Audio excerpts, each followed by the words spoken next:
Hello, friends. Jim Nantz along with Phil Simms, exclusively for CBS Sports.com. And here in San Diego, the Chargers advance to the divisional round. They'll be at Indianapolis next week. As today, they owned the second half against Tennessee. They were down 6-0 at halftime, but a different story in the second half. I think I'm still smiling because I was watching the San Diego Chargers, the players and Norv Turner and the coaches, how much they enjoyed the victory. And not often in sports do we see, coaches and players let their emotions out. So what a big moment for them, and what a way to do it. That answers a lot of questions. The pressure, all those things that we build up. Can they do it?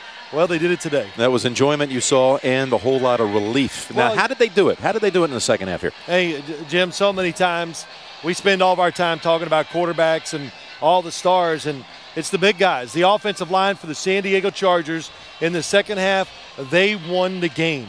They gave Phillip Rivers time, and then all of a sudden those receivers who I thought might be open in the first half, they were open, and he found them. Well, he had two receivers, Chambers and Vincent Jackson, over 100 yards each as they stepped up. A second quarter toe injury suffered by the great Antonio Gates. He never returned. We don't know his status for next week.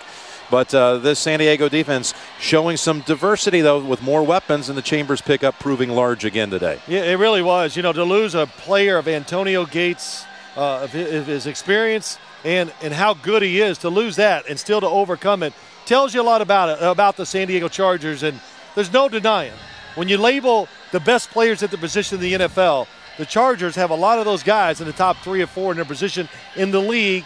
And all that showed today. They really played very well against a tough, physical Tennessee Titan team. And a quick thought about the Chargers defense, which did not allow the Titans into the end zone. Well, they did two things. The turnaround this season, it's the offense, all that, but on defense, they quit giving up big plays. And you go, well, isn't that easy to do? Well, no. If it was that easy, how come everybody in the league's not doing it? I think that's the biggest thing. They've just gotten smarter, more coordinated. They believe in their coaching, and you get all those things going together, and you got talent, you usually have success. 17-6 is the final score. The Chargers win a playoff game for the first time since the 1994 season. For Phil Simms and all the crew, Jim Nantz saying so long from Qualcomm Stadium, where the Chargers move on to Indianapolis and the divisional round next week.